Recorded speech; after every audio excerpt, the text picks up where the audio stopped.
Bonsoir. La semaine dernière, nous avons posé les bases pour vivre le temps de l'oraison, cette verbe qui accompagne le moment de l'oraison. Aujourd'hui, je vous propose d'entrer dans la définition que Sainte Thérèse d'Avila donne de l'oraison. Pour mémoire, je vous la rappelle, elle dit « L'oraison mentale n'est à mon avis qu'un échange intime d'amitié où l'on s'entretient souvent seul à seul avec Dieu dont on se sait aimer. » L'oraison est donc la rencontre de deux personnes, Dieu et moi-même, invités à établir un lien d'amitié intime, dit-elle, souvent et seul à seul. Peut-être n'est-il pas vain de prendre ou de reprendre conscience de l'infinie distance, de l'infini décalage qui en soi existe entre Dieu et moi-même, entre Dieu, le trois fois saint, celui qui est la substance même de l'amour, celui par qui tout a été fait, tout a été créé, et moi-même, petite créature pauvre et pécheresse. Infini décalage. Eh bien, la merveille, c'est que Dieu, dans sa miséricorde, me propose d'entrer dans une relation d'égalité avec lui, où on s'entretient comme avec un ami. Quel mystère insondable! Mais quelle est la marque de l'amitié? Il me semble que la marque de l'amitié, l'ami, c'est celui à qui on peut dévoiler un secret, celui à qui on peut dévoiler l'intime. Eh bien, Dieu, et particulièrement dans l'oraison, veut nous révéler, nous dévoiler les secrets de son cœur, comme un ami. Oui, mais peut-être pouvons-nous nous demander légitimement comment se trouve réduite cette infinie distance entre Dieu et sa créature.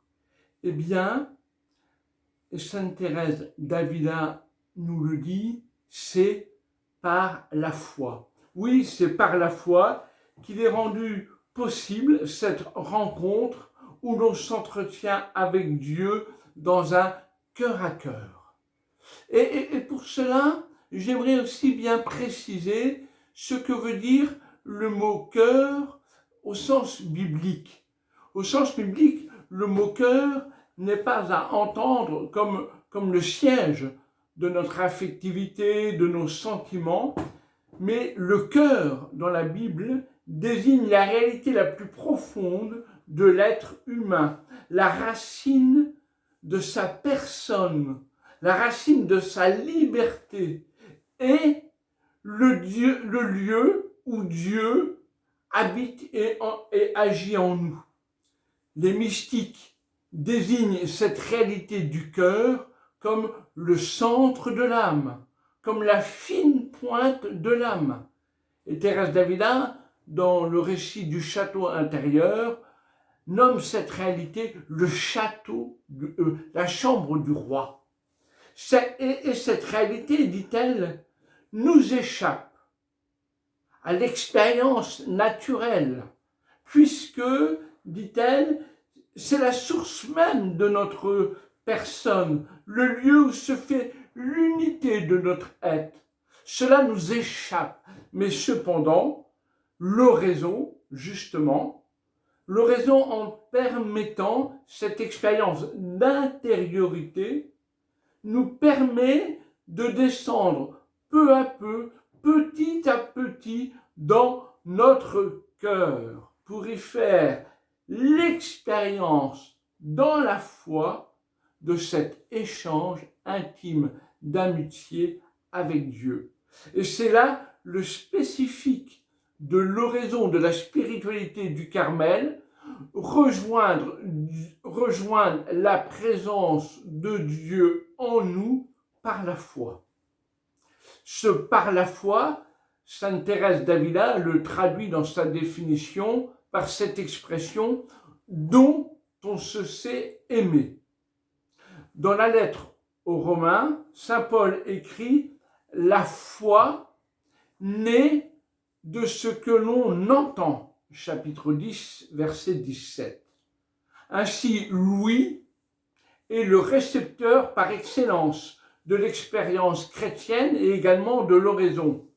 Mais comme tous les sens, l'ouïe ne suffit pas.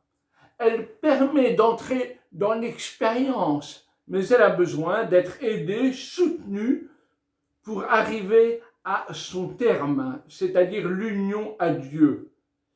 La vertu théologale de foi vient à notre secours. Avec l'espérance, c'est la charité. Si la charité est la plus grande des vertus théologales, la foi est la première que nous avons à mettre en œuvre, en action.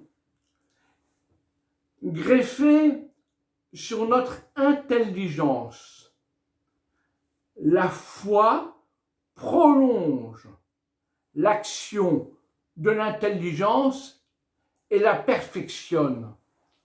Dans l'oraison, l'acte suprême, le plus haut de l'intelligence va être, lorsque l'intelligence a reconnu, a compris, a accueilli la vérité révélée, elle est invitée à y adhérer justement par la foi. Notre intelligence comprend, accueille ce mystère de foi révélé et la foi nous permet d'y adhérer.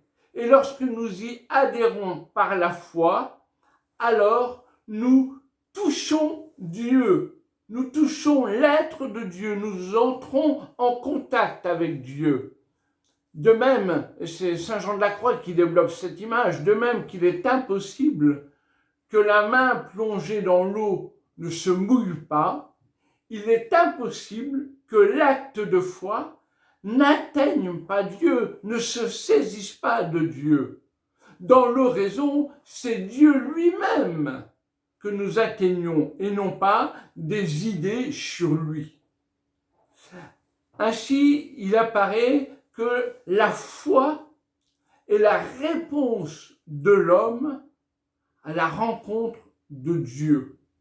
Dans la lettre aux Hébreux, au chapitre 11, verset 1, nous pouvons lire « La foi est le moyen de posséder déjà ce qu'on espère, de connaître les réalités qu'on ne voit pas. » Saint Jean de la Croix donne à la foi deux qualités.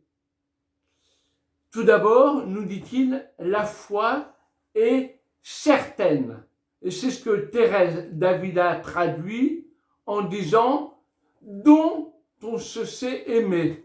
Vous remarquez qu'il n'est pas dit « dont on se sent aimer ». C'est qu'il nous faut comprendre l'oraison comme une réalité objective pour ne pas s'arrêter dès qu'on ne sent plus rien. Les vérités de foi sont indépendantes de toute perception et reposent sur la révélation faite par Dieu qui ne peut se tromper ni nous tromper.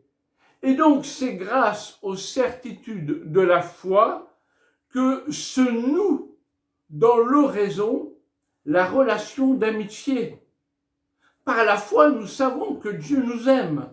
Jean 4, 8. Par la foi, nous savons qu'il est présent en nous.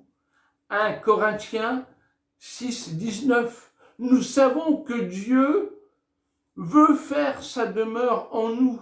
Jean 14. Oui, la foi, elle est certaine, et par la foi et dans la foi, nous atteignons Dieu. La foi est certaine, mais elle a une autre qualité, nous dit saint Jean de la Croix. La foi est obscure.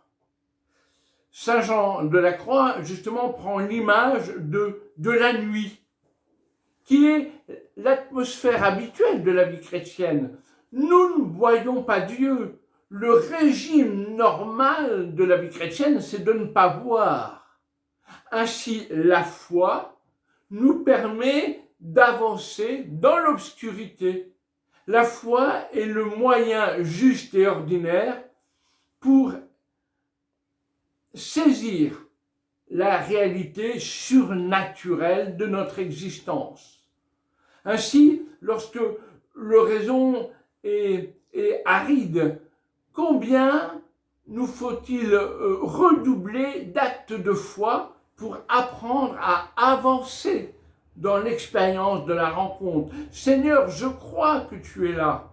Seigneur, je crois que tu as les paroles de la vie éternelle. Oui, c'est par la foi que nous vivons ce temps de l'oraison, dont on se sait aimer. Si c'est en sciant que Léonard de Vinci, c'est en posant des actes de foi que l'on devient croyant. Dans toute l'Écriture, Jésus nous invite à la foi. Ma fille, ta foi t'a sauvée, va en paix et sois guérie. Ainsi, Dieu, dans l'oraison, agit en nous. Avance au large et jetez vos filets, tel est le chemin de l'oraison par la foi dont on se sait aimer. À très bientôt et au revoir.